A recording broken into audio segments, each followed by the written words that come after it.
শ্রীকৃষ্ণের বাণী শোনো, এতে তোমার জীবন বদলে যাবে। চলো আর কোনো দেরি না করে সেই পবিত্র বাণী শুনি।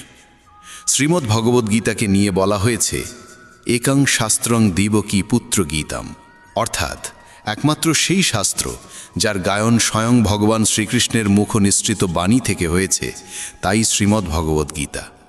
যখন মহাভারতের যুদ্ধক্ষেত্র কুরুক্ষেত্রে অর্জুন অস্ত্র তুলে নিতে দ্বিধাগ্রস্ত হয়ে পড়েছিলেন, তখন ভগবান শ্রীকৃষ্ণ নিজ মুখে যে শাস্ত্রের গীত গেয়েছিলেন, সেই মহাদিব্য উপদেশই শ্রীমদ্ ভগবদ্গীতা নামে পরিচিত।